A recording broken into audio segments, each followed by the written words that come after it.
വിശുദ്ധ ലൂക്ക എഴുതിയ വിശുദ്ധ സുവിശേഷത്തിൽ നിന്ന്. ദൈവവചനം ശ്രവിക്കാൻ ജനങ്ങൾ അവന് ചുറ്റും തിങ്ങിക്കൂടി. അവൻ ഗനേസറത്ത് തടാകത്തിന്റെ തീരത്ത് നിൽക്കുകയായിരുന്നു. 2 വള്ളങ്ങൾ കരയോടടുത്ത് കിടക്കുന്നത് അവൻ കണ്ടു. മീൻപിടുത്തക്കാർ അവയിൽ നിന്നിറങ്ങി വല കഴുകുകയായിരുന്നു. ശിമയോന്റേതായിരുന്നു വള്ളങ്ങളിൽ ഒന്ന്. യേശു അതിൽ കയറി.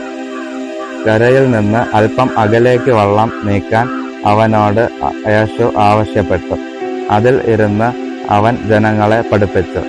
സംസാരിച്ചു തീർന്നപ്പോൾ അവൻ ശിമയോനോട് പറഞ്ഞു, ആഴത്തിലേക്ക് നീക്കി മീൻ പിടിക്കാൻ വലയിറക്കുക. ശിമയോൻ പറഞ്ഞു, ഗുരു, രാത്രി മുഴുവൻ അധ്വാനിച്ചിട്ടും ഞങ്ങൾക്ക് ഒന്നും കിട്ടിയില്ല. എങ്കിലും നീ പറഞ്ഞതനുസരിച്ച് ഞാൻ വലയിറക്കാം. വല ഇറക്കിയപ്പോൾ വളരെയേറെ മത്സ്യങ്ങൾ അവർക്ക് കിട്ടി. അവരുടെ വല കീറിത്തുടങ്ങി. അവർ മറ്റേ വള്ളത്തിൽ ഉണ്ടായിരുന്ന കൂട്ടുകാരെ ആംഗ്യം കാണിച്ച് സഹായത്തിന് വിളിച്ചു. അവർ വന്ന് 2 വള്ളങ്ങളും മുങ്ങാറാകുവോളം നിറച്ചു. ശിമയോൻ പത്രോസ് ഇത് കണ്ടപ്പോൾ യേശുവിൻ്റെ കാൽക്കൽ വീണ്, കർത്താവേ, എന്നിൽ നിന്ന് അകന്നു പോകണമേ, ഞാൻ പാപിയാണ് എന്ന് പറഞ്ഞു. എന്തെന്നാൽ തങ്ങൾക്ക് കിട്ടിയ മീനിന്റെ പെരുപ്പത്തെപ്പറ്റി ശിമയോനും കൂടെയുണ്ടായിരുന്നവരും അത്ഭുതപ്പെട്ടു.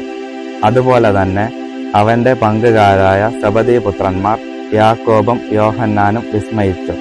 യേശു ശിമയോനോട് പറഞ്ഞു, ഭയപ്പെടേണ്ട, നീ ഇപ്പോൾ മുതൽ മനുഷ്യരെ പിടിക്കുന്നവനാകും. വള്ളങ്ങൾ കരയ്ക്കടുപ്പിച്ചതിനു ശേഷം എല്ലാം ഉപേക്ഷിച്ച് അവർ അവനെ അനുഗമിച്ചു. കർത്താവിന്റെ വചനം.